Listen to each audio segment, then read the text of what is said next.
order. Catherine West to move the motion.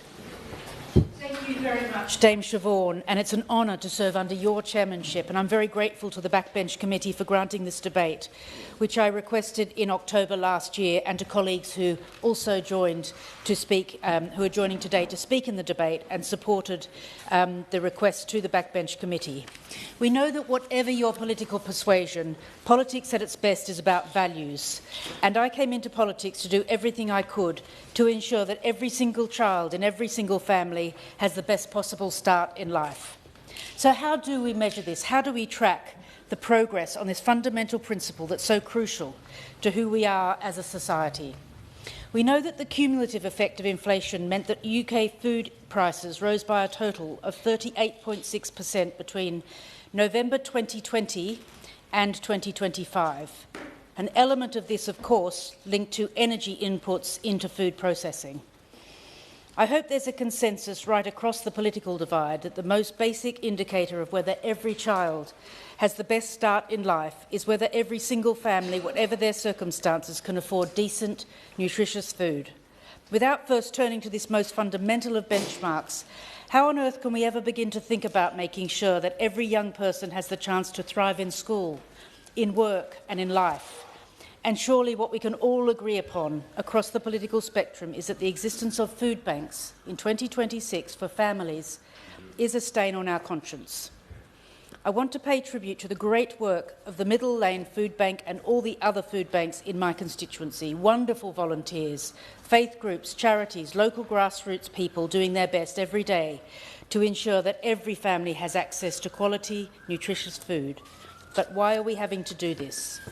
I'm going to be asking the Minister to commit to ending the need for food banks for families by the end of this Parliament, to work with colleagues on the possibility of an essentials guarantee in our social security system and ensuring that local housing allowance keeps up with the reality of rental costs, and to investigate a publicly backed food hub or wholesale platform which could create more inclusive local communities. I'm so pleased that the two-child cap on universal credit has now been scrapped, a decision made since I lodged the request for this debate. And I know that from April 2020 this year, the policy goes to the heart of what we need, a society where everyone can thrive, and the change which people voted for in July of 2024. So the question is, why do we not have an economy that works for everyone? Maybe we need to start by looking back into history. During the Second World War, as all kinds of items became scarce, the rationing system tried to ensure that an equitable distribution of all the essentials. But there was one exception to this. Eating out was off the ration. So long as you could afford to go to the Ritz or the Carlton or a nice restaurant, you didn't need to give a second thought to rationing. The government then, working hard to at least give the impression of equality, decided in 1942 to cap restaurant meals to 5 shillings. I'm told that's £21.70 in today's money, and limit them to 3 courses. Much has changed, of course. In 1945, the Labour government rebuilt the country, introduced the National Health Service and built a welfare state. But if we're to make any honest and thoughtful assessment of how far we've come since 1945, the first thing that we need to look to is whether every family can afford nutritious food and does not have to make choices to go without it. Trussell's second Hunger in the UK report found that in 2024, 14.1 million people, including 3.8 million children, lived in food-insecure households. In the borough of Haringey, of which my constituency mainly forms a part, 3,938 households are likely to be facing food poverty. It also found that the risk of hunger can be a lottery-based system where you live. Households in the most deprived areas in the UK are 3 times as likely to be food insecure than households in the least deprived areas. Plus, some groups of people still face much higher risks of hunger and food bank use than others. In the Trussell community in 2024, 3 in 4 people were disabled. 1 in 3 children under 5 is now growing up in a food insecure household. There's also been a growth in the number of people in working households referred to food banks. It's now nearly at a third today. Over 2/3 of these working households are on income so low that they're also in receipt of universal credit. More alarmingly of all, hardship is becoming normalised. 61% of people in the report who experienced food insecurity did not consider themselves to be facing hardship, meaning they did not really want to turn to a food bank for support. So families going without food are no longer even considering themselves to be in hardship. So how did we get here? It's an income problem, a poverty problem and a structural problem, and we need now to have an honest conversation about that. Over half of people receiving universal credit experienced hunger last year, and 87% of people referred to food banks were in receipt of means-tested benefits. Families struggling to afford food are also generally struggling to afford other essentials. So, for example, people referred to food banks in the Trussell community in 2024 on average had just £104 a week to live on after housing costs. This is just 17% of what the average household across the UK has to spend. And ultimately, the need for food banks is about incomes, not food, an inability to afford the food, and, of course, other essentials such as rent, clothing and toiletries. We need to recognise the issues which bring households to a point where they cannot recover the cost of both food and other essentials. Real median households' incomes have fallen, wage growth has failed to keep up with the cost of living, and meanwhile private rents have also risen at record rates, made worse by the failure of housing benefit and the failure for quite some time to have enough housing supply to cover the cost of rent. In 2024, half of all private renters receiving social security for housing costs experienced food insecurity, and those households on the lowest incomes have suffered the most. Since April 2022, the Food Foundation estimates that the price of a typical basket of food has increased by nearly a third. We also know that the prices for cheaper food rose at a much higher rate than more expensive food. Yes. I'm grateful and I congratulate her on securing this important debate. And she's right to highlight the issue of inflation, and particularly food inflation. But does she also recognise that whilst the price of food is going up, the food producers, predominantly farmers, are not seeing a similar rise in the income that they're getting from producing that valuable food?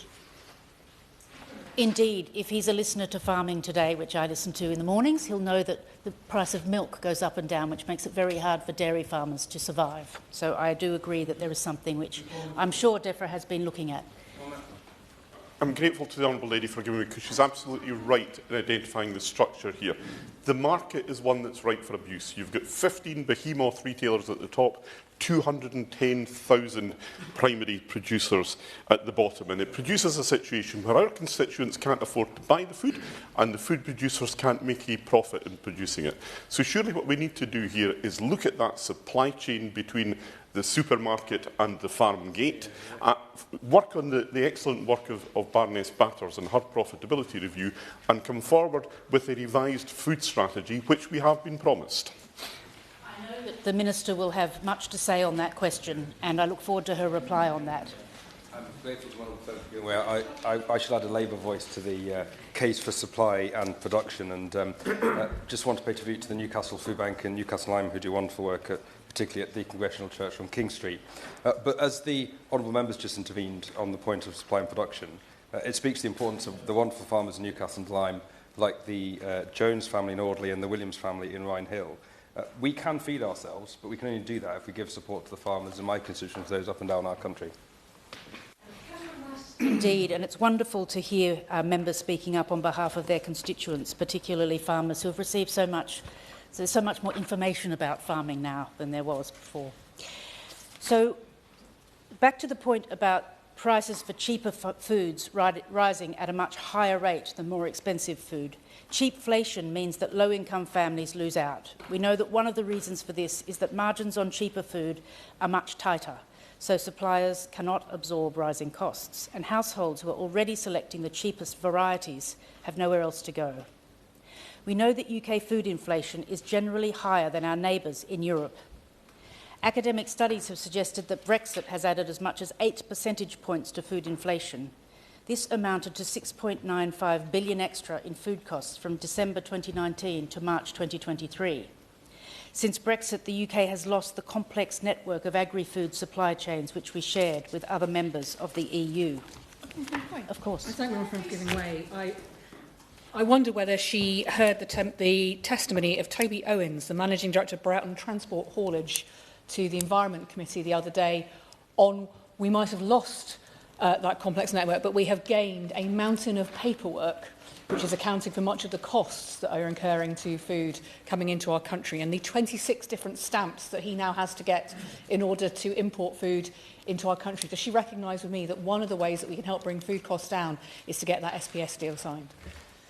She's quite right, the member for Walthamstow, and is well versed on these issues. And we know that UK businesses face more red tape when they want to import from and export to the EU, invariably adding to costs in the sector. And on the 19th of May last year, the UK and the EU agreed an exciting new strategic partnership, including an agreement to work towards a common sanitary and phytosanitary area agreement, SPS agreement, to make agri-food trade easier. The government estimates that that deal would add £9 billion to the UK economy in the long term, and my honourable friend, the Paymaster General and Minister for European Relations, has said it will bring down prices on supermarket shelves. I want to pay tribute to him and his excellent civil servants for everything they're doing to foster a good working relationship with Brussels and secure a better deal for UK food suppliers. In my constituency, we're blessed with a huge range of small shops and market stalls selling fruit and veg of every kind, but we know that that's not the case across every region of the UK. Fresh food deserts are an increasing phenomenon, areas where people rely on convenience stores. And as research from Which shows, people who have to rely on smaller supermarket convenience stores are often charged more for the same products and don't always have access to budget and own brand ranges. In the same way as in the 1940s, you could go to a nice restaurant for a ration book-free dinner. In 2026, you can gain access to cheaper fresh food and budget ranges if you have access to a car to go off to the out-of-town supermarket. This Sainsbury's poster from the rationing era acclaims the freshness of their produce due to high turnover of stock and guarantees that there will be no profiteering. And I invite every supermarket to produce a 2026 version of this poster. Guarantee that they will not charge more for everyday food items in their small convenience stores as they do in their out-of-town supermarkets. Guarantee that their budget ranges will be available at all their convenience stores. I'm most grateful to my honourable friend, thank you both for giving way and for calling this important debate.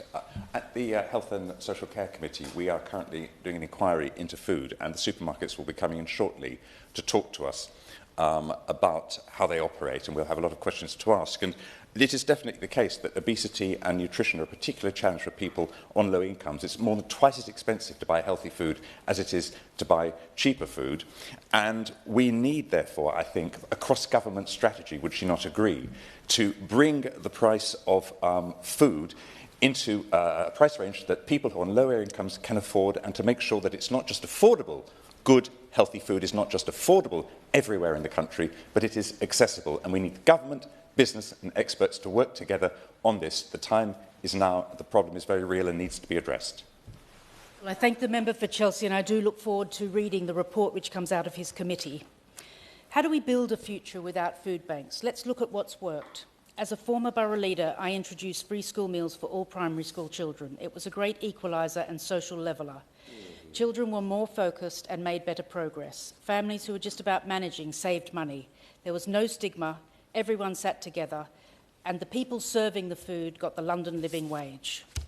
These meals provide an opportunity for children to sit down to eat, have meaningful conversation with adults, learn to eat with a knife and fork, as well as a nutritionally balanced meal. Free school meals for all primary school children subsequently was rolled out across London under our mayor, and more secondary school children will benefit under this government's new policies for all families receiving universal credit, and I take my hat off to the government for that change. I'm also incredibly proud of the government's Best Start holiday activities and food clubs, something which the member for Washington and Gateshead has campaigned on for years in this place, along with other members. This is a £600 million investment over 3 years. It means nutritious meals, exciting activities for 500,000 children across the country every year, helping children to achieve and thrive. It also means consistency for parents so they don't face a cliff edge on childcare when term time ends. And it means money back in the pockets of parents who would otherwise have to fork out during the holidays, just so they can work to put food on the table. Children who attend the holiday activities and food clubs are more likely to take part in sport and exercise, addressing the point made by the member for Chelsea. feeling more confident and social with their peers after attending a club.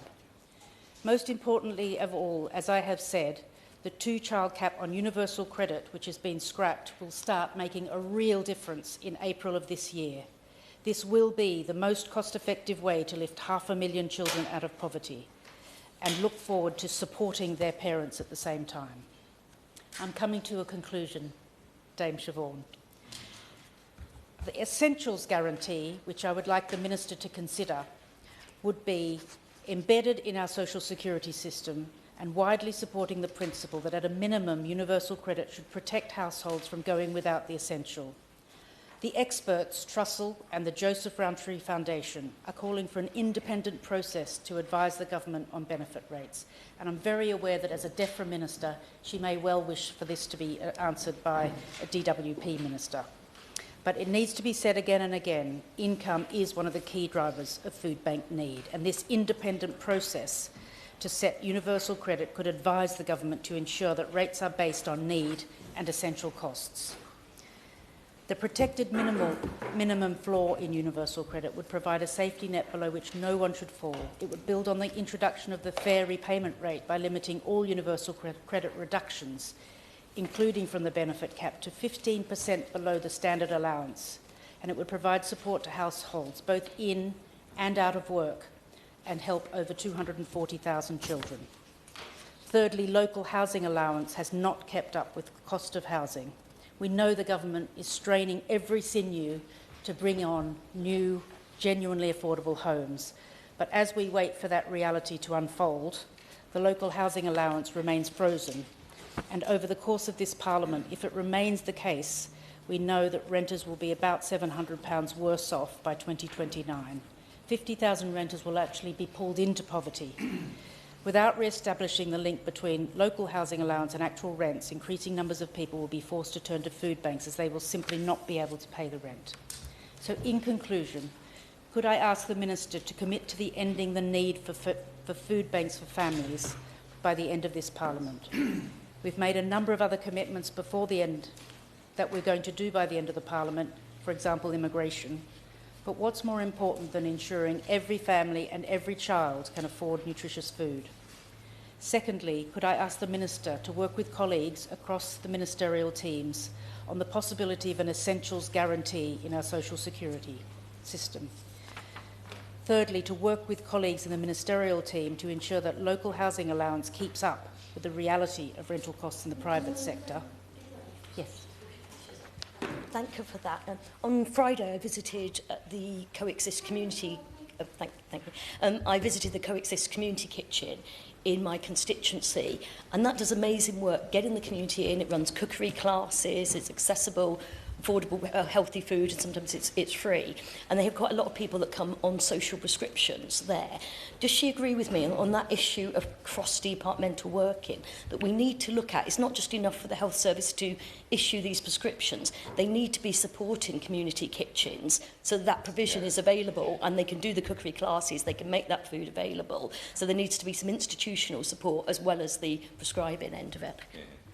The former Minister for the Environment makes an excellent point, and I know that this Minister will be looking at our idea of a publicly backed food hub or wholesale platform which could operate on a cost recovery basis and could work with local suppliers to help them to supply food to local schools, households and NHS facilities in their area at stable, affordable prices, helping to develop thriving and inclusive local economies.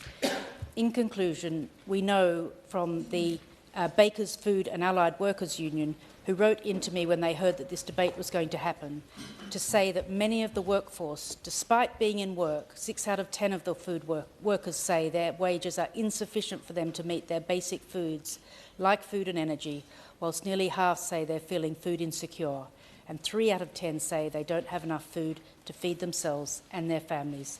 Let's make a difference. Let's make the change which we all voted for in July of 2024. Thank you. I remind members they should bob if they wish to speak. It's great that everybody seems to be. The question is that this House has considered the impact of food inflation on the cost of living. I call John Glenn.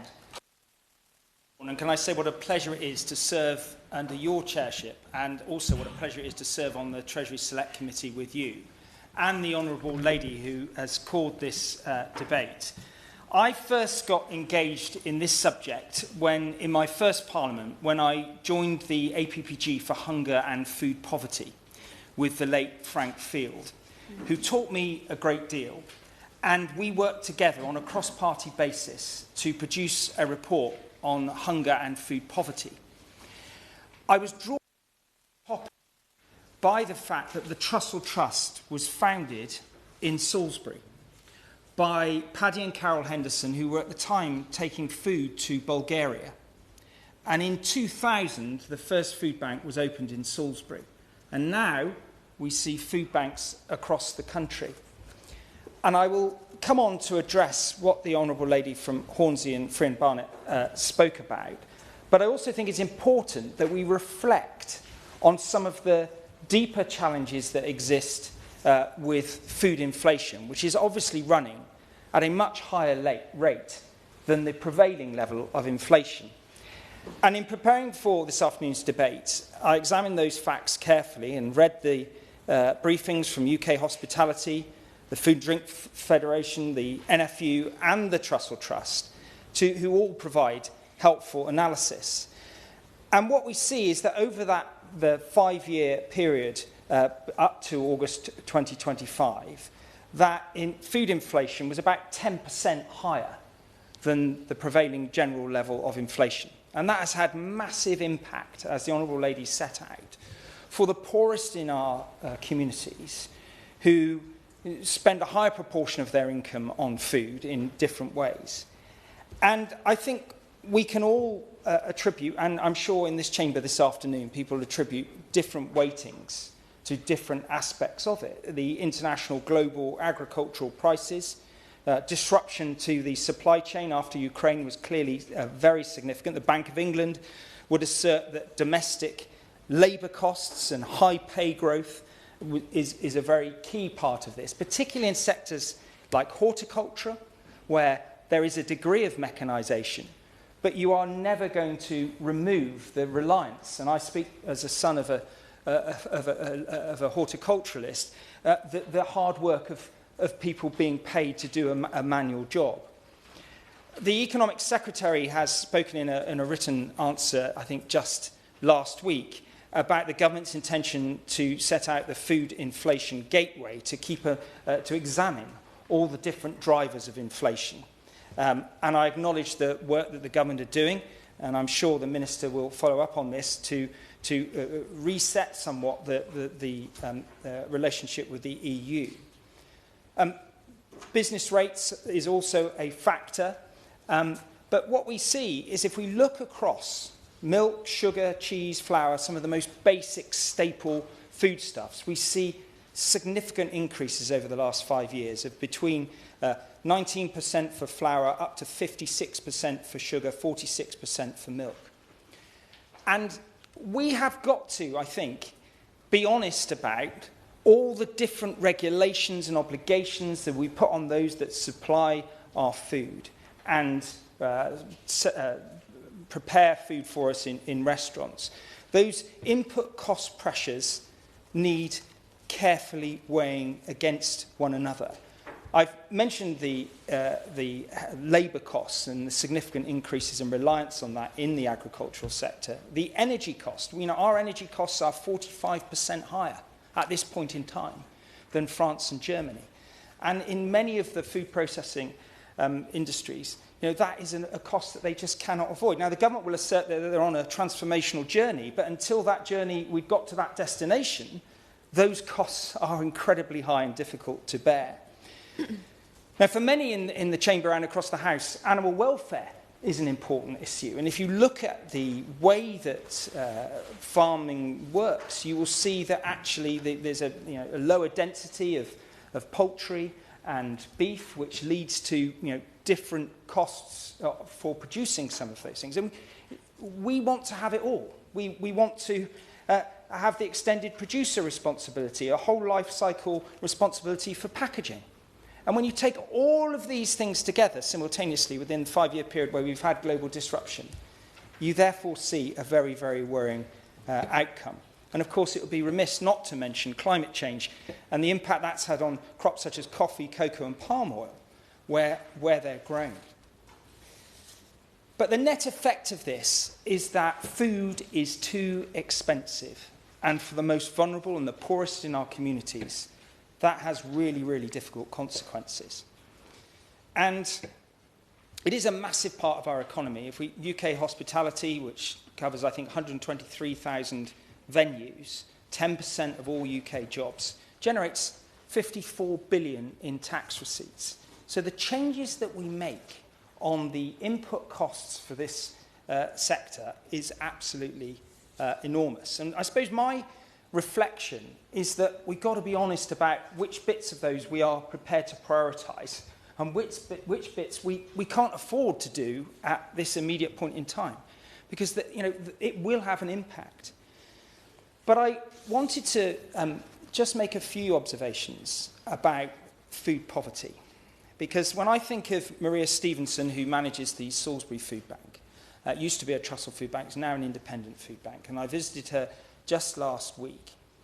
What she always tells me, and she does an amazing job of analysing those that use the food bank, those that go occasionally, those that go on a recurring basis, to try and give them additional interventions of support, to try and give them the support with securing the right benefits, to help them with other things that are going on in their lives. And I think that is something we've got to grasp as well. I agree with the assertion that none of us want to see food banks prosper. It's a matter of pride in what Paddy and Carol Henderson did all those years ago, but not a matter of pride that we've seen food banks over the last 25 years grow in the way that they have. But I do think we have got to be honest about some of the situations that people are in. And next Monday in Salisbury, we will have a financial well-being workshop in our Guildhall, where the Money and Pension Service are inviting people to actually open up and say, well, what are some of these pressures? How are we going to come to deal with these cost of living pressures and actually find solutions? So I don't expect the Minister today to be able to go through all the input costs and give an analysis of how all of them are going to be reduced, although I do recognise there are some hopeful signs at the end of last year around both food inflation cost and general inflation from a higher base than I would have liked to have seen. But I do think we have also got to look into this wider financial well-being and the wider circumstances that people find themselves in. But inflation is insidious. It does remove the buying power of our constituents. And for one of the wealthiest countries in the world to be in a situation where we have people who don't have enough food to eat is something that we must all redouble our efforts to tackle, so that we can actually be proud of the situation that will exist at the end of our time in this place. But my experience so far is that it is rather more complicated, and the circumstances of those that are experiencing food poverty need more than just a handout. Ryan Leishman. Thank you very much, Dame Siobhan. It is a pleasure to have you in the chair today, and my thanks go to my honourable friend from Hornsey and Fran Barnett for securing and bringing this debate, and also thanks to the Right Honourable Member for Salisbury for his interesting, informative and considered contribution, especially around the work that the food bank volunteers do, as doing an awful lot more than providing food. Since 2010, we have seen an unholy trinity.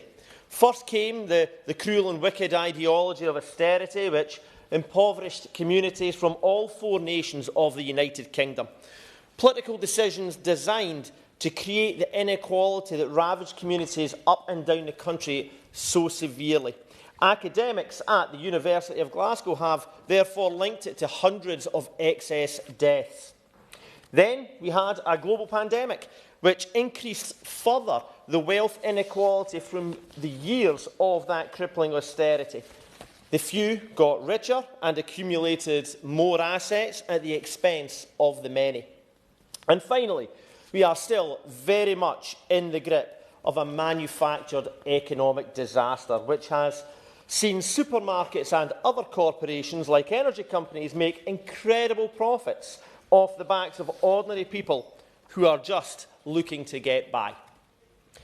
We have witnessed the eye-watering increases in life's essentials: food, energy, fuel, shelter and insurance.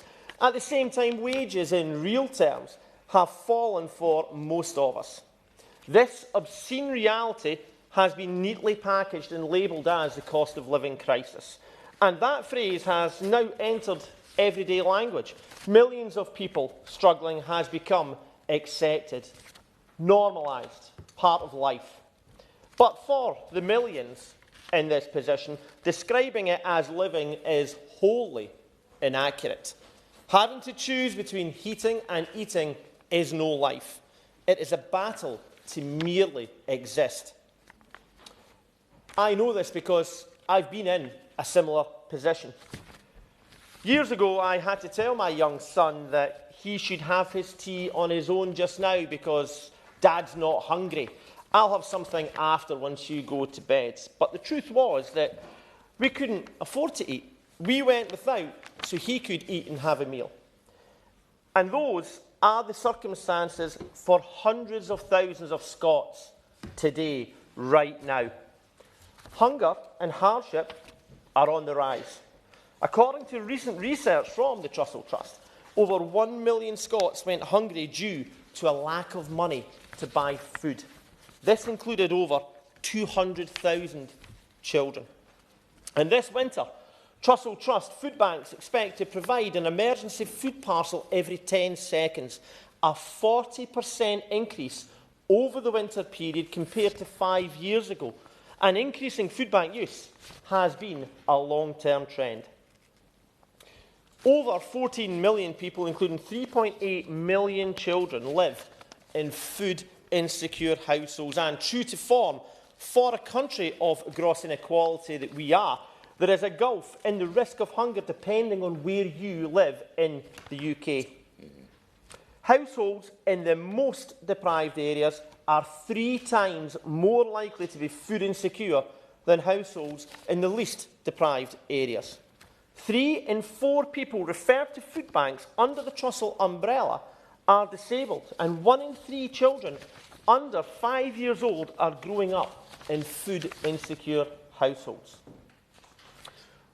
A key reason for growing food bank reliance is a social security system which is failing to protect people.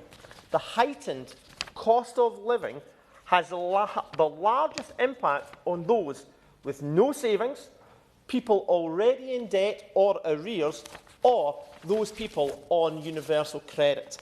In fact, just over half of the people on universal credit in the UK experienced hunger last year, and 87% of people referred to food banks in 2025 were in receipt of means-tested benefits.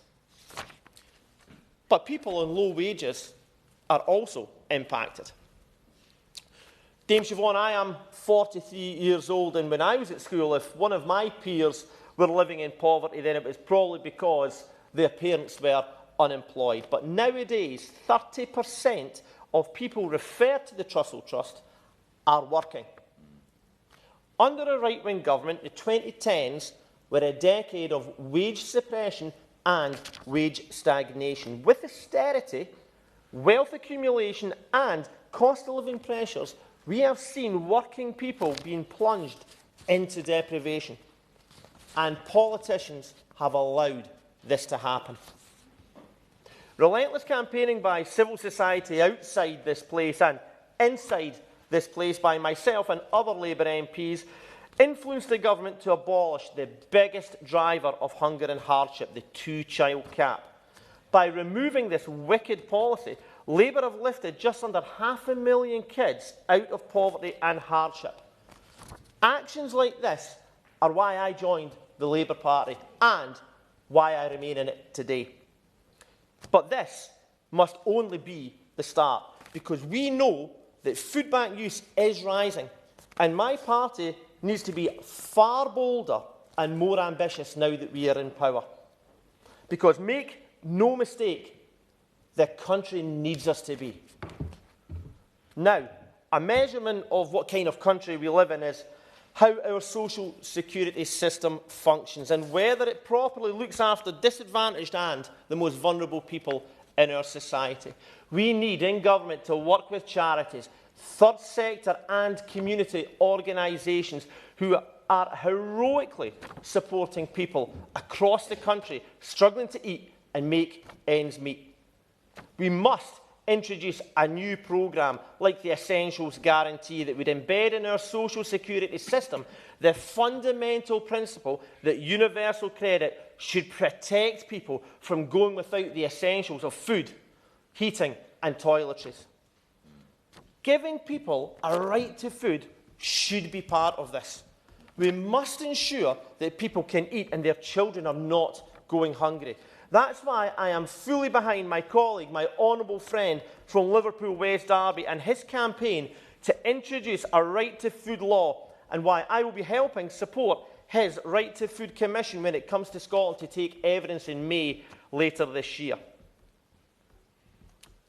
Of course, we should have a policy with a minimum floor in universal credit that is a safety net which no one amongst us should ever fall through. We live in the 6th largest economy on planet Earth, and poverty is a political choice. But because it's a political choice, it can be eradicated. We just need the politicians in the government that are willing to do so. We have to build a future in which people no longer rely on donations and charity and food banks just to exist.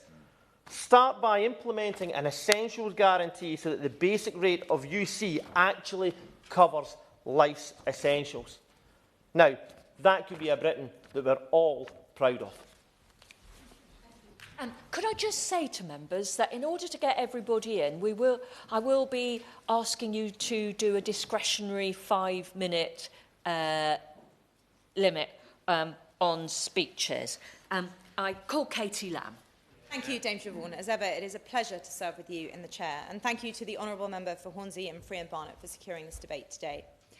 For many people across the country, rising food prices are one of the most concrete ways that the cost of living crisis is impacting their lives. Thanks to rising costs, many families simply do not have enough money left at the end of the month to save for a home, plan a holiday, or even send their children on a school trip. In general, prices rise because of 3 things. First, prices can rise because there are too many people wanting too few goods. So if demand for something grows faster than the supply of it, of course the price of it will rise. We saw this in the immediate aftermath of Russia's invasion of Ukraine. The supply of Ukrainian wheat fell, demand stayed the same, and global food prices rose. Second, prices can rise because it becomes more expensive to produce goods in the first place. In order to keep earning enough money to survive, the people who produce those goods will need to increase their prices to cover their growing costs. We see this today, as my honourable friend has already mentioned, as this government's energy policies create the highest industrial energy prices in the developed world. Higher energy prices for businesses mean higher production costs, causing prices to rise. The same is true of higher taxes or of greater regulatory costs, both of which this government has imposed on businesses of all kinds. And third, prices can rise because of external factors, which can also be in response to government policy. If the government increases the supply of money, say, or keeps interest rates too low, people will be more likely to spend, reducing the relative value of the pound in your pocket, and again, causing prices to rise. Talk to anybody involved in producing food in this country, and you will hear a lot about the second cause. Costs are rising, and prices are rising with them. This is partly due to energy costs, as I've mentioned, but also partly due to the vast sums of money that food producers must spend to comply with the regulations they need to navigate if they ever want to sell their products. To take dairy farms as just one example, what hurdles must a dairy farmer in Kent, a dairy farmer in my constituency, clear if they want to sell milk or cheese or butter? To even begin the process, all dairy farmers must register with the Food Standards Agency as a dairy producer. If they want to turn some of their milk into cheese or butter, they must also get a separate approval as a food business establishment. Their cows must be kept according to regulations set out under the Animal Welfare Act 2006 and the Welfare of Farmed Animals England Regulations 2007, which include rules on space, housing and veterinary care. The herd must be regularly tested by the Animal and Plant Health Agency for tuberculosis and brucellosis. They must be specifically protected to minimise contact between cattle and badgers, including the construction of specific fences and feeding facilities. Farmers must also create and implement a hazard analysis and critical contact point plan, identifying all potential contamination hazards and setting out plans to minimise them. They must test for certain bacteria. They must be prepared for unannounced inspections by the Food Standards Agency. If they want to sell milk, they must comply with the Drinking Milk England Regulations 2008, which defines the appropriate fat content for different sorts of milk and sets out specific rules on pasteurisation. If they want to turn the milk into cheese, they must comply with certain compositional standards, including rules on protected designations for specific regional varieties. If they want to turn the milk into butter, they must comply with the Spreadable Fats Marketing Standards Regulations 2008, including rules on additives and fat percentage. Then there are rules on labelling and marketing, rules about mandatory written contracts on milk sales to regulate pricing, manure spreading and waste management. If they want to adapt the buildings on their farm or extend it, they need to navigate the labyrinth of our planning system. Then, and only then, are they allowed to sell their milk or butter or cheese, and the price in the shops will need to reflect all of the costs that I've just mentioned if they want to keep the farm running. Sorry, yes. The member for giving way. It's always very easy to criticise regulation, and often we find that these regulations are introduced for very real reasons, whether it's protecting public health, whether it's animal welfare and so on. Is she going to tell us which of those regulations and requirements that she's listed she thinks ought to be dropped? I think what's important here and what I'm trying to set out is how many costs these farmers have to meet even just to get their produce out of the door. So when we're talking about food prices, I think it's inevitable that we have to talk about why those prices rise, what those costs are and how they might be going up. And so my aim here is to talk through, for many of my farmers who are working incredibly hard to put food on people's tables, what their costs are even just to be able legally to sell their produce. And I think it's important for people and for our constituents who are listening to this to understand what that is, what goes into the pint of milk that they will then buy. Dairy farmers live an extremely difficult lifestyle. They work long hours, they can never afford to take a day off. The cows will, after all, always need milking. Thanks to their hard work, we are able to enjoy some of the finest dairy products anywhere in the world. But given the difficulties that they face, we should not be making their lives harder by forcing them to navigate mountains of paperwork and endless regulatory compliance. It's bad for them and bad for those who want to buy their products at an affordable price. The same is true across every other... I'm so sorry, I'm running out of time. The same is true across every other type of farming or food production, from vegetables to vineyards.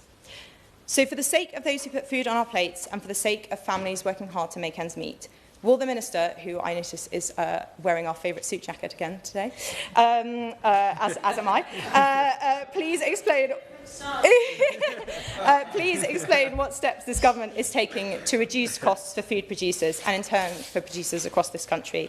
And finally, these government hurdles are not just due to legislation. Take Peter Hall at Little Mill Farm in Marden in my constituency. He does incredible work with the Felix Trust. He gives away thousands of apples and pears from his orchards to be eaten by children who would otherwise not be able to eat them. He would happily sell them to local schools at cost price or lower, but the tangled bureaucracy of procurement makes that impossible. This would be a win for everyone. It's healthier food provided cheaply for local children, supporting our farmers, tackling food waste, preventing these orchards from having to be grubbed up, which releases a lot of carbon into the atmosphere. So could the Minister please set out any plan she might have to make it easier for local farms to sell their produce to any state institutions nearby? Thank you. Luke Charteris. Thank you, David Siobhan. It's a pleasure to serve under your chairship. And can I thank the member for Hornsey and Free and Barnett for securing today's debate. I know that both of you, if I may say, have been consistent voices when it comes to food insecurity. May I start by giving a shout-out to a local legend, Adam Raffle of the York Trussell Trust. He's done amazing work for families in York, and I thank him today. And I thank the Prime Minister as well for his relentless focus on the cost of living. And we've got to bear down on it because the Food and Drinks Federation has shown that since January 2020, food inflation has consistently outstripped non-food inflation. And why? What is the causing effect of this? It's the damaging and disastrous botched Brexit deal that came into effect. Look over the channel, though.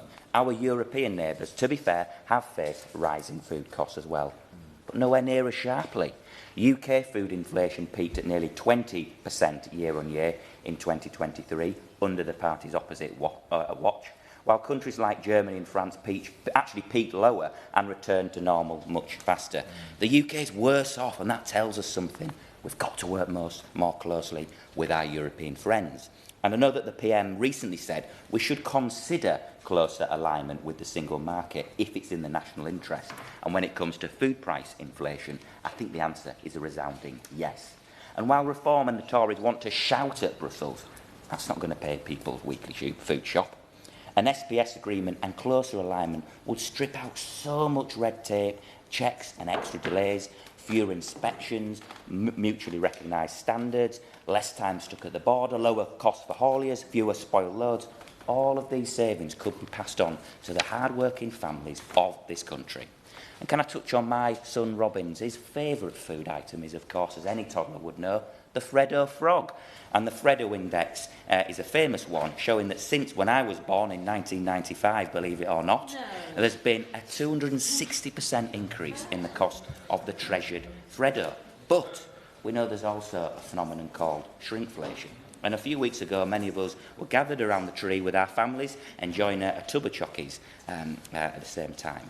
But if you take roses, for example, Dame Siobhan, this year's tub of roses were actually over 100 grams lighter than they were in 2018. But the cost has increased by 20%. And I actually wonder if, and perhaps the Minister could see if she agrees with this idea, if shrinkflation is so significant, perhaps that needs to be reflected on food packaging. Let's talk about another iconic British institution, the meal deal. And we were all devastated when that tipped from £3 to £3.50. And it was actually £3 in Tesco for over a decade. And I want to be, can I make a confession to the House? As a tight Yorkshireman, I'm always grabbing the 3 most expensive products, the crisps, the drinks and the sarnie, even if I don't really like the items, just to get the biggest discount. And so I can confirm to the House, I've written to some retailers and I've said, shouldn't we have a bit of an arms race? Who can be the first supermarket to get the meal deal back down to £3.50? What a wonderful cost of living measure that would be for the grafters of Britain. But can I turn to another hearty snack as a northerner? That's Greggs, and a sausage roll is well up there. And yes, I'll always pick Greggs over Gales any day of the week. But the price of a simple sausage roll has shot up by more than 50% in less than a decade.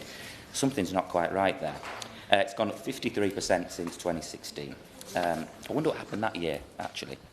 And if anyone from Greggs is watching, shall we have a series deal on sausage rolls? Perhaps a cost of living week where sausage rolls are just £1? So what can we do? We need supermarkets and big food brands, I believe, to play their part. They are making record profits. That should come with responsibility. Initiatives like a cost of living week could be a start. Discounts on essentials, loyalty schemes that really make a difference, and fair pricing on some of the staples should be the norm. We do need more transparency. The label should say so. And before I conclude, Thank you, Dame Siobhan. I'm grateful to my honourable friend for giving way. It's not for me to touch on stereotypes, but being his mate at Christmas and Secret Santa, I can confirm he is very generous indeed. But we're all enjoying his speech immensely, Dame Siobhan. But I wonder whether my honourable friend would agree with me that no farm in this United Kingdom would be better than a Staffordshire farm, with Ulster running close, of course, Jim. And with that in mind, we should all have a buy British approach. It's good for my people in Newcastle Lyme, it's good for producers, and it'll be good for our economy too. Absolutely spot on. I love buying if I can give a shout out to one of my constituents, which is Grey Lays Farm, and they make the most beautiful Jersey milk. And wouldn't it be brilliant if the schools in the York area and the hospitals could be buying local dairy products? I just want to conclude, speaking of milk actually, that when it comes to allergy sufferers and those with intolerances, we should have an awareness of the impact on food inflation of, say, gluten-free and similar products. Look, Dame Siobhan, Tory Britain was defined by misery. Prices were up. Wages squeezed, families left to struggle. And today we're cutting prescription charges, tackling real fare and easing the pressure where we can. But we must go further when it comes to food inflation to support the hard-working families of Britain. I'm very sorry to do this to the 2 final members, but if you could stick to about 4 minutes, that would be great. Jim Shannon. Madam Chair, thank you very much. A pleasure to serve under your chairship. Big thank you to the Honourable Lady for Hornsey and Fiann Barnett for setting the scene, and the Honourable Gentleman for Salisbury as well. Very important debate because so many families out there who are struggling. I very much welcome Government's commitment to the two-child benefit cap. It definitely will make changes, but we don't really see those changes just arriving just yet, but hopefully they will change. In Northern Ireland, food prices have risen by some 5.1% annual inflation. Some grocery spending has reached €4.4 billion. The first trussell food bank ever in Northern Ireland was in my constituency of Newton Ours, and the food bank usage in last year is up 35%. And what we see now, Madam Chair, is middle-class families who have a wage but don't have a wage to cope with it, who are the ones who are using it more often than not. Overall, consumer inflation in Northern Ireland stayed around similar levels to the UK, which is around 4 to 5%. Safe Food have announced that the recent research indicates that for many families, food costs vary. And in some cases, over 50% of take-home pay for those with children. I'm going to give you 3 examples, if I can, in the short time and a half. The first is a family of 2. I know them, mother and daughter, who spend around £450 per month in groceries, including the staple top-up, of course, of bread and milk. She made me aware that her rent is £600, so households are spending almost the same price of their rent on groceries to eat well. The second example is a family of 5, 2 adults, all working full-time, 3 children aged from 2 to 9, wee totes I would call them, told me they would spend around £180 to £200 a week on groceries. Many will well think that seems so much to be spending, but in reality we don't think of the breakfast before school, the break time snack, lunchtime, dinner and endless litres of milk for children. For working families, many are not eligible for free school meals, and parents want to ensure their children have healthy, hearty meals. You've got to get it right for the child at the very beginning, and I would endorse and encourage many to drink their milk as well. I want to briefly touch also on the cost of one other thing. It's the cost of baby formula, which has been an increase for numerous years now. Certain formulas can range between £60 to £18 per standard tin, not to mention the recent recall issue with SMA milk that have been issued due to a potential chemical called cerulide. There's no doubt that many families bulk buy, and that's the way to do it, of course, the milk they need, and they will now have to source elsewhere in the meantime before they can be compensated. So you can't do without the milk for the children, and that's one of the issues which we have to look at, the increase that there is in that there. And to go up to some almost £16 per standard tin is just too much. I hear the announcements made in the likes of the Councillor's budget regarding benefit uplifts, the freezing of thresholds for tax, but the reality is that these measures do not go to the lengths needed to support a huge proportion of this population. Rising grocery prices are creating challenges for everyone, Madam Chair, but I'm increasingly seeing those working families struggling to month per month whilst trying to do their best holding down their full-time jobs. I've never seen pressure just quite like it, and all my time as an elected representative, upon working families and upon them across this United Kingdom. The prices are huge, and realistically in this economy, most people are feeling the impacts. It's the month-to-month struggles, the inability to save, a cost of living which leaves families unable to get back on their feet. So what do we do? We look to the Minister. Forgive me, Minister, you're going to have to dig deep into your pockets, but our constituents need more and need more help. The cost of living is stretching household budgets to breaking point. It is, I believe, a government responsibility, and I think government, to be fair to government, they're doing what they can to ensure that no household is left struggling to put food on the table. We should look forward towards a society where everyone can meet their basic needs without worry. We don't do it today, but we need to do it immediately and as soon as possible. Thank you. John Mill. Thank you, and it's a pleasure to serve under you today. And I thank the honourable member for Hornsey, Friar and Barnett for bringing this debate. I'm a member of the Work and Pensions Committee, and we've been looking at the impact of the cost of living crisis on a range of vulnerable groups. The effects are everywhere, not just in the most deprived areas of the country, but even amongst wealthier communities, and by that I would include my own constituency of Horsham. And in the interest of time, I will just concentrate on Horsham. Local demand has surged. Horsham Food Bank tell me that its monthly distribution of food parcels has risen dramatically year on year. There's been a sharp rise in children requiring support, and that mirrors regional data which shows a 56% rise in food bank use across the South East. Now, my constituent Rachel is a mother and disabled woman whose partner works full-time. She told me that after she has paid the energy bill and fed her family, there is often nothing left. She lives on biscuits because half the time she can't afford to cook. She said she feels exhausted, out of options, and unsurprisingly is affected by depression. This is not something that's come about for her because of poor choices. It's about incomes that simply cannot keep pace with the essentials. So I'd like to pay tribute to the fantastic work being done by organisations like Horsham Food Bank and Fairshare, Sussex and Surrey. And I was interested in the member for Hampshire talking about his own local food bank and lots of parallels I find with the work in Horsham. Fairshare have said that they prepared millions of meals last year to support families locally who face rising cost pressures. They described the combination of high food and energy costs as making the past year the toughest yet, I quote, for their operations. They're moving beyond simply handing out food. They also offer advice and help to get people to put themselves in stronger positions. The food bank are in a unique position of building trust with people who might otherwise slip through the cracks because they're perhaps afraid or too shy to explain their circumstances. Timely advice on finances, nutrition and cooking can help people get themselves off the dependency culture altogether. So many people are living with no margin for error. If the washing machine goes wrong or the boiler breaks down, it's an instant crisis. So what more can we do? First, we need to ensure that universal credit and other benefits are set at a level that genuinely protects people from going without essentials.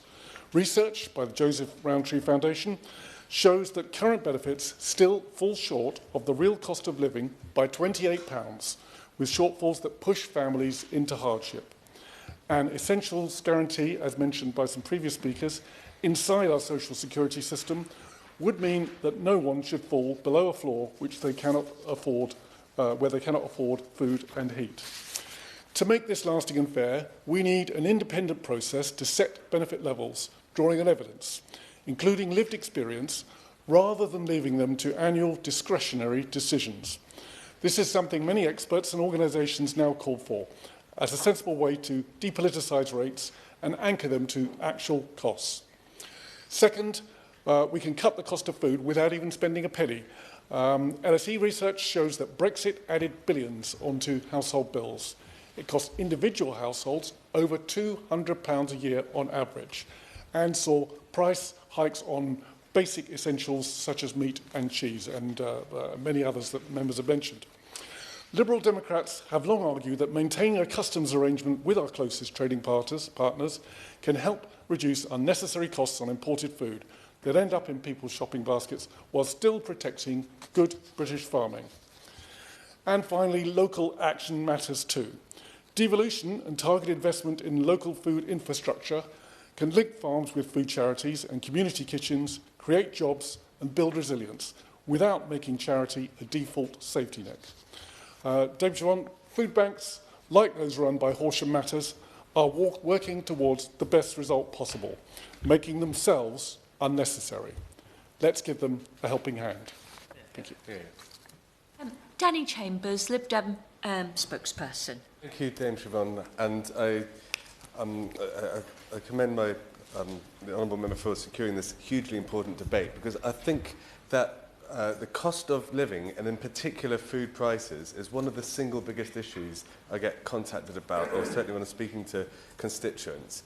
And certainly the cost of living is being driven by the rising food prices. But what did astound me is someone just last week emailed me a photo of a tube of toothpaste from the supermarket in Badger Farm in Winchester, and it was £8 for a tube of toothpaste. This wasn't a special new one that claims to whiten your teeth and cure all the other oral ailments. It was just a bog standard toothpaste. And I think we're all finding that we leave the supermarket kind of baffled that when you're walking away with just one bag of shopping, sort of primarily essentials that you've just popped in to grab, and it's come to £50, £60. It's affecting absolutely everyone. But in particular, we're finding people struggling just to meet the basics, the absolute basics, not just food, but other life essentials. And several other members here today have spoken about farming and food producers. And as a vet who grew up on a farm, so has worked in farming in many capacities. I think that is one of the most underestimated ways of helping address this cost of living crisis. As my honourable friend for Orkney mentioned about the issue we have with farm gate prices being so low that many farmers are earning significantly less than the living wage, and yet the supermarket prices are so high that many people can't afford to buy basic, decent quality food. And that shows the absolute necessity for having the revised food strategy, which I think has to be an absolute imperative for this government. Because I know what it's like to have to get up at 5:30 in the morning to milk cows, or calve cows in the middle of the night, or work all night doing lambing.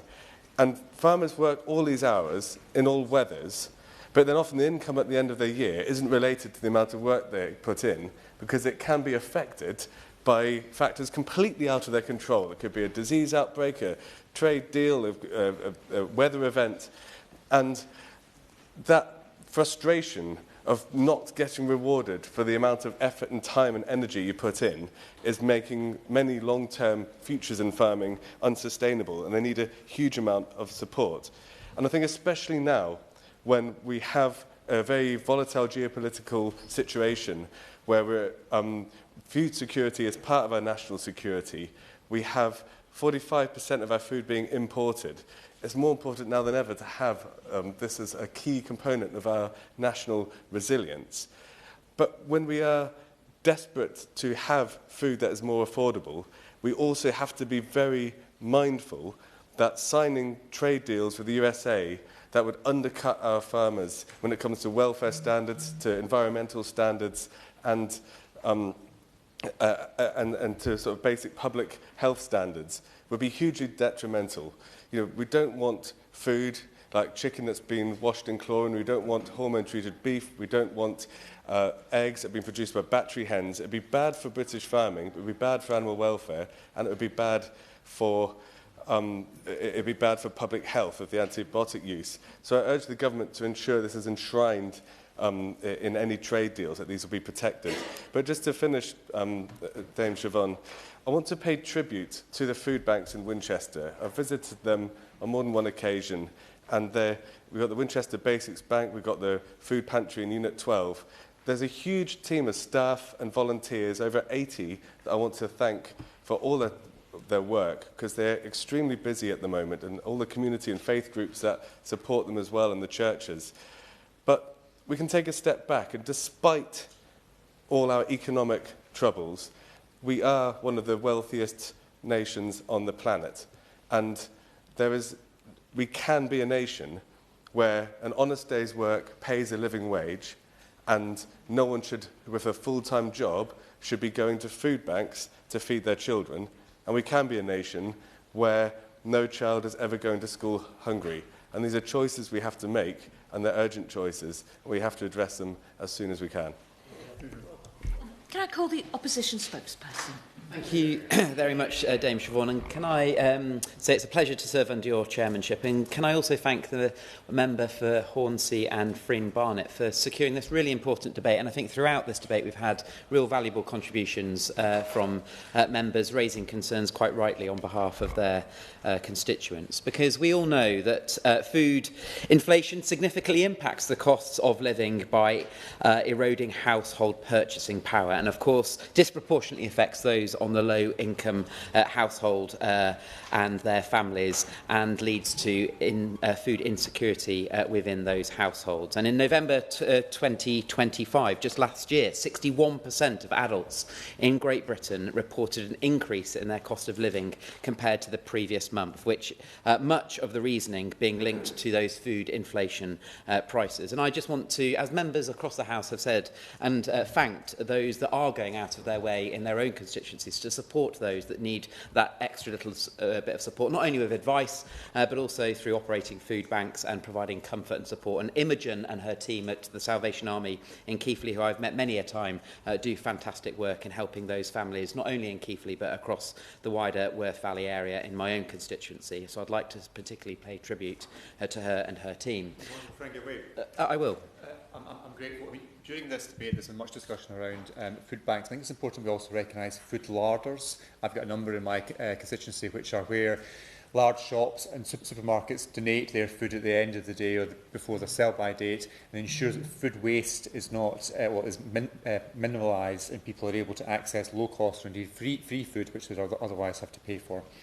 Yeah, and look, my honourable friend makes an excellent point, because there are also, and he must have known where I was coming on to in my speech, because there are many other organisations, companies that are producing excess amounts of food and be able to reduce food waste, which sits ridiculously at high levels in this country, and being able to utilise good quality, high quality food and being able to redistribute it through a localised logistics system or or whether it is much more from a national strategic approach. But it is an area where those grassroots level and indeed at a national level need to be thanked, but much more work needs to be focused on reducing that food waste to help those on lower income. Lower income families spend a large proportion of their budget on food, around 14% in the UK compared to 9% for higher income households, making those that are much more vulnerable being much more exposed to price spikes. We've already heard that, for example, flour has increased by 19%, milk prices have increased by about 46% in a relatively short period of time. But as well as the vulnerability sitting with those low-income households in terms of their purchasing power, it also very much sits with the primary producer, the farmers, the growers who are exposed to those spikes, not only being exposed to their own vulnerability, but their lack of resilience through contracts that they are entered into, through unfair contract terms, unfair adjustment mechanisms within the contracts that are linked to supply and demand, and competing against commodities, food products, food produce, which can be produced at much cheaper prices elsewhere with different standards. And whilst the end price for some food products, some food commodities fluctuate for the primary producer, and we've seen that with lamb, beef prices, indeed milk prices this year, fluctuate, others don't. Within the arable sector, for example, where cereal prices are linked to global commodity prices, and some of those feed wheat prices have not changed really in the last 20 years. But therefore exposing those primary producers to fluctuating prices depending on what they're producing, but not being able to mitigate the increase in costs associated in input costs for producing that food, therefore directly hitting food inflation prices. And my honourable friend for Berwickshire, Roxburgh and Selkirk in his earlier contribution mentioned the vulnerability associated with farm gate prices, because return rates for our farmers sit at about 1%, if not at all, and therefore many of our primary producers are not even breaking even, which is why the Baroness Batter's profitability review was very much welcomed to be presented. It was frustrating, though, that the government held that report back and didn't even give the opportunity for that report to be debated on the floor of the House through an oral statement. It just relied on a written statement, and therefore I'd like to encourage the Minister to allow time in this place to be able to really get to grips with debating such a significant and valuable report, so all members can contribute towards it. And one of the key recommendations within that report was recommendations around the supply chain, which I think has been acknowledged is not quite fit for purpose and disadvantaging the primary producers, which is why we definitely want to see more funding, more power going to the likes of the Grocery Code Adjudicator. And my right honourable friend for Salisbury, and indeed the honourable member for the Weald of Kent, highlighted the challenges around those input costs increasing for our food producers and our farmers. And this has not been helped in any way by policy choices and tax choices brought forward by this Labour government in the last 18 months. Let's just look at the rise in labour costs. The Bank of England themselves says that the increase in costs associated with labour through the rise in employers' national insurance and also the national minimum wage from about £11.44 to £12.21 an hour, a rise of about 6.7%, coupled with employers' national insurance rising on top of that, has dramatically impacted not only the horticultural sector, but many of those food-producing businesses and large employers. And we know that in April, employers' national insurance rose from 13.8% to 15% to pay, and whilst the threshold has significantly reduced, falling from £9,100 to £5,000 per employer employee annually. And the reason why I want to make this point is because that disproportionately affects those companies who employ lower paid, younger and part-time workers, many of which are employed within the horticultural industry and the food producing sector. And that is, of course, combined with uncertainty around levels of investment. We've seen the changes to the inheritance tax come through, and that is all right now holding back a level of investment that many of those who are involved in the food supply chain want to invest, but holding that level of investment back due to uncertainty from being able to mitigate inheritance tax changes coming down the line. And we've also seen, as the Honourable Member for the Weald of Kent picked up on, new regulation or regulation that sits in place, particularly actually for the dairy industry, and the levels of hurdles that those sectors need to jump through just to simply get their food product onto the table. New regulation is having inflationary challenges, and again you see the unemployment rights bill that is working its way through the House, which is leading to levels of stagnation in terms of business decision that is taking place, where there is a level of, again, hold back of investment from moving into automation.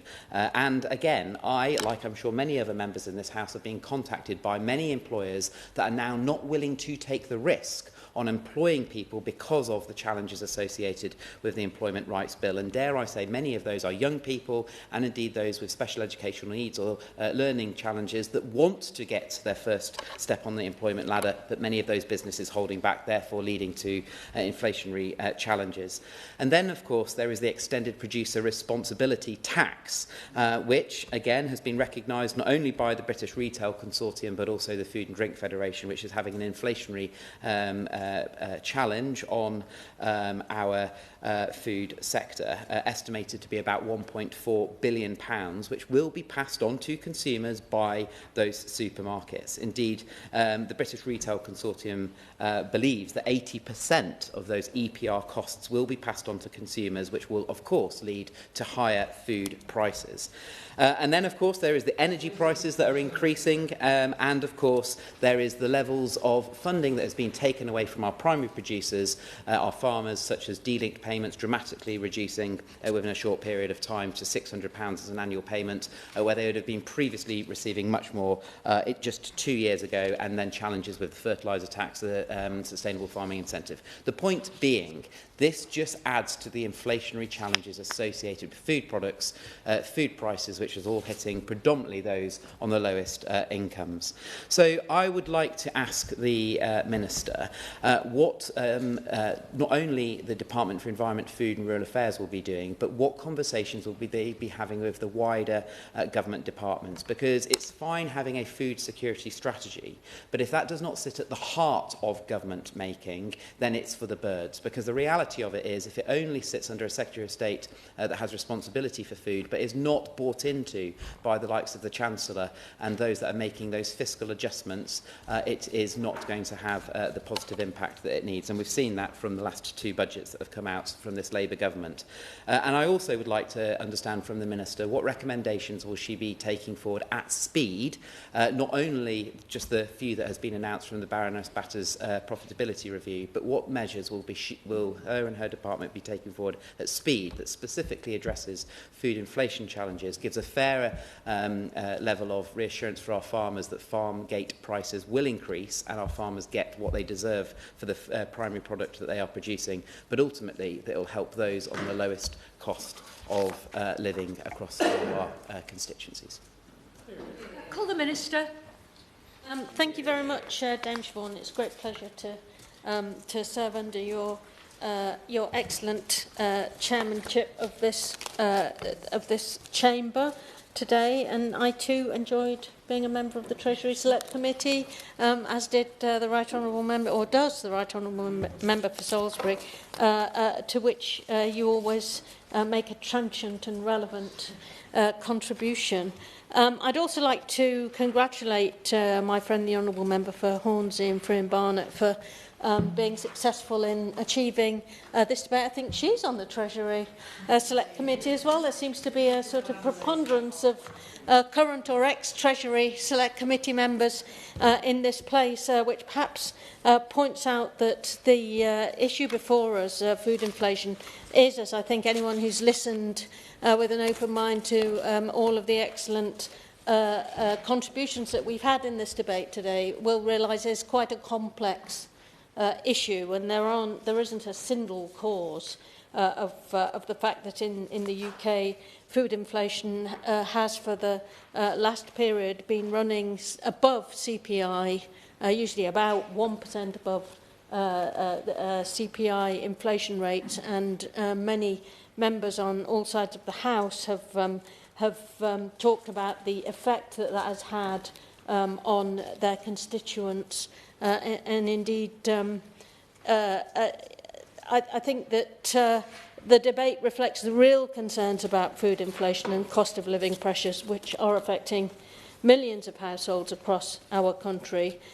These pressures have been building for years, and too many families were left to face them alone under the previous government. So tackling the cost of living remains at the heart of what this Labour government hopes to achieve in its time in office.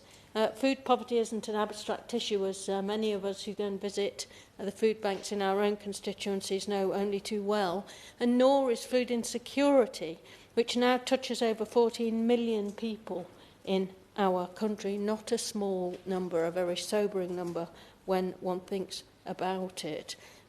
So in my own constituency, I see parents skipping meals so their children can eat. I see many others relying on food banks to get by. When I was first elected, Dame Siobhan, we didn't have any food banks in Wallasey. We now have too many, all doing a fantastic job, I may add. And I'd like to pay tribute to the work that Wirral Food Bank does. I'd also like to pay tribute to the many volunteers who run social supermarkets and food clubs in the constituency, which have grown up to meet the need as it's arisen. And of course, also pay tribute today, I think, to Feeding Britain, which was started by Frank Field, who was my constituency neighbour, and perceived this issue and how much it was growing, and in his usual way decided that he was going to do something very practical to see what he could do to help. And of course he did, and Feeding Britain now makes a very important and interesting let me just finish my sentence, a very important and interesting contribution to the work we are all doing on trying to bring about this Labour government's manifesto commitment to end the mass use of emergency food parcels by the end of this Parliament. Thank the Minister for giving way. I just want to echo what she said about Frank Field. He approached me quite a long time ago now about setting up Feed in Bristol, which was an offshoot of Feed in Britain. And Feed in Bristol has gone from strength to strength, that particularly with the holiday hunger programme, provided tens of thousands of meals for children that would otherwise gone hungry during the school holidays. So I think we all owe Frank a real debt of gratitude for that. And I was thinking that when I attended his funeral a few years ago on what an effect he had had at a very grassroots level up and down the country with his vision for getting stuff done and getting stuff set up. And I think there are many hundreds of thousands of people up and down the country who, even though they might not know it, owe him a debt of gratitude. Now, I mean, the actions we've taken, I think, have to start with easing cost of living pressures and raising living standards, because, as many colleagues on this side of the chamber have said, one of the basic, it's obvious, the basic cause of problems with food insecurities, yes, the price of food, but also the inability to have enough income to do one of the most basic things in life, which is to put food on your family's plate or put food on your plate. And analysis demonstrates that the issue here particularly affects those with children, particularly affects those who've got disabilities or who have other issues in terms of being able to earn a reasonable amount of money if they're in work, so that they can cover basic costs. Trussell demonstrate also that a third of those, as one of my honourable friends said in his contribution, a third of those who attend food banks for emergency food parcels are actually in work. And so I found it quite interesting to hear members of the party opposite actually saying that increases in the national minimum wage or increases in the money that people earn for working are actually part of the problem. Those who do low wage work also have to eat, and although it does add a cost, although it does add a cost, I think we have to appreciate that maintaining a very, very low pay society is not going to help us get out of this problem. I hear what the Honourable Lady said, but does she not recognise that if the prevailing increase in national living wage is 6.7% and inflation is about half that, and given the other costs that my honourable friend mentioned, the consequences are that many employers will not be able to take on any casual extra staff. Indeed, they may even need to release some members of staff, and that doesn't help anyone, surely. But the right honourable gentleman is correct at the margins, but also I'm correct that having a very low wage economy and not thinking that increasing the national living wage doesn't have a positive effect as well as a negative effect. And with all economic analysis, some of this is about the balance of which effect comes out top.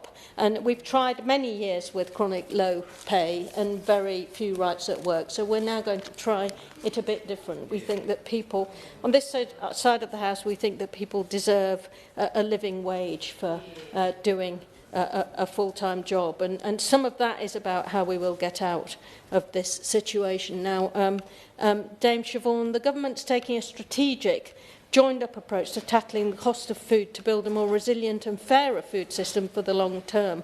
And we are joining up across government, so I hope the honourable member for Ilkley, and I think it's Keighley and Ilkley, isn't it, I hope to reassure him that we are joining up across government and it's not just DEFRA that are talking about this. Just this morning, I joined my right honourable friend, the member for Kingston upon Hull and Halton Price, at a food poverty conference hosted by the Department for Work and Pensions, which brought together representatives from local authorities, the third sector and civil society. And that is where some of the very, very local solutions, very practical solutions to some of the problems that we've all perceived in our own constituencies can be forged. And government's job in that circumstance, I think, is to try and facilitate and empower those things to happen, rather than to try and have a top-down approach which mandates what to do. There are certain things that we can have an effect on.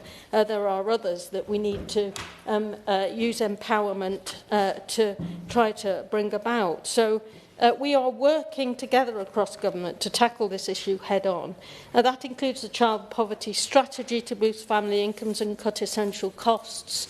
It includes also the Department of Health and Social Care's 10-year plan tackling the link between poverty and obesity, which is an extremely important aspect to these debates, and the Department for Education expanding and improving free school meals. I personally believe we must break the link between poverty and obesity and get good nutritional food to everybody in the country. Often it's cheaper to eat good nutritional food, but many people in constituencies where there are food deserts, or it's more expensive to be able to get to where, as my honourable friend said in her opening speech, there's a poverty premium on trying to get to good nutritious food, and that's what we've got to work with the industry to try to deal with.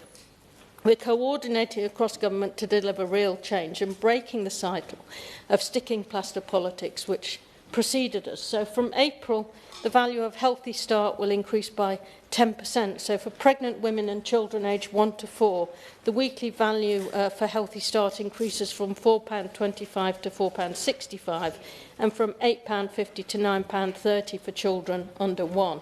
We'll continue working with retailers to expand access to healthy, affordable food, something that we are particularly interested in bringing about at DEFRA.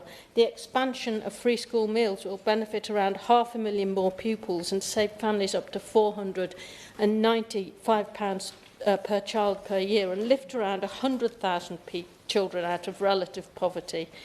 by the end of this Parliament, extending the holiday activity and food programme with £600 million to support children during school holidays is something that was particularly welcomed at the food poverty conference I attended this morning by those local activists who were there.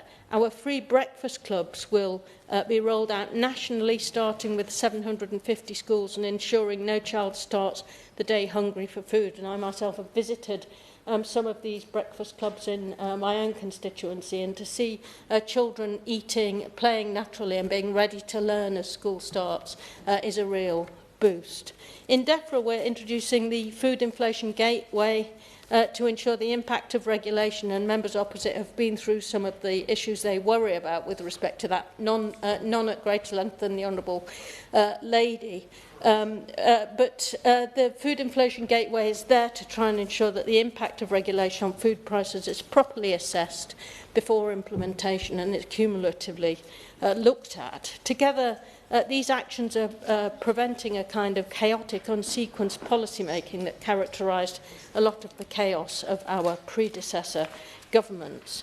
We know that food price inflation is just part of a wider challenge on cost of living, and our approach goes beyond tackling the cost of food alone, from energy bills to childcare, which is why this government is taking action on all fronts, raising the minimum wage, and I recognise we have a bit of a political disagreement about the effect of that, extending the £3 bus fare cap to keep transport affordable, and making sure the Best Start family hubs in every local authority can be present in every local authority, backed by £500 million of funding, removing the two-child limit on universal credit, which was a cruel and ideological policy, ensuring families receive support for all children and helping lift an estimated 450,000 children out of poverty. Madam Dame Siobhan, this is a serious and ambitious series of actions to tackle the pressures families face. And I too am acutely aware of the pressures that farmers face, which is why we're looking to see what we can do as the Batters report suggested in dealing with and strengthening the fair dealing regulations for farmers to ensure that they get a fair price for the food that they produce. Building on the Food Strategy Advisory Board established by my predecessor, we're collaborating across the entire food chain to deliver a system that works for everyone. We have a great deal of work to do. It isn't simple, but we are determined to get on with it. Catherine West to sum up. Thank you very much, Dame Siobhan, and we've had an excellent debate and a lot of hope from the Minister in her remarks. Today we see the GDP figures up, we have seen the falling costs of borrowing, the freezing of train fares and cheaper fuel bills announced in the budget, a pick-up in the housing market, a lifting of the two-child benefit which comes in April, and so I think there is a lot that we can be hopeful about. The minimum wage, of course, which has consistently been voted down by the opposite side, so I don't think this is a new debate, but we must all redouble our efforts to reduce the use of food banks, particularly by families. And we must also look at essentials guarantee in social security systems, the cost of housing and how that contributes to poverty, and of course food inflation. The SPS agreement with Europe is a very exciting development.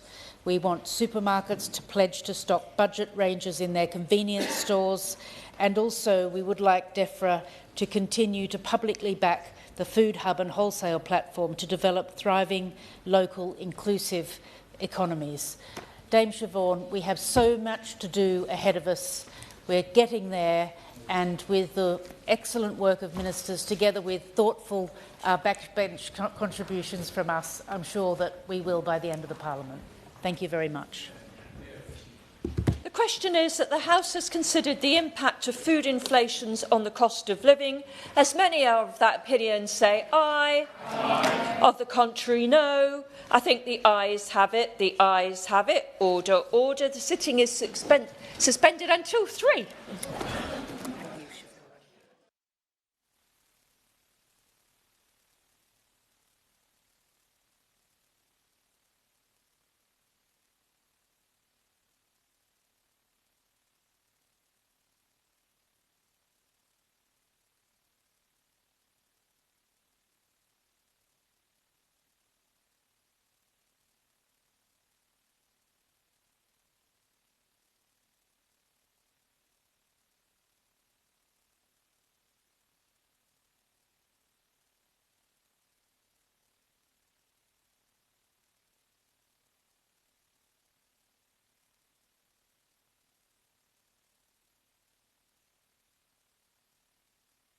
Yeah, let's get that out of the way. If you turn that over, you've oh, got we've the got. list. Yeah, we'll start. Where's Kevin?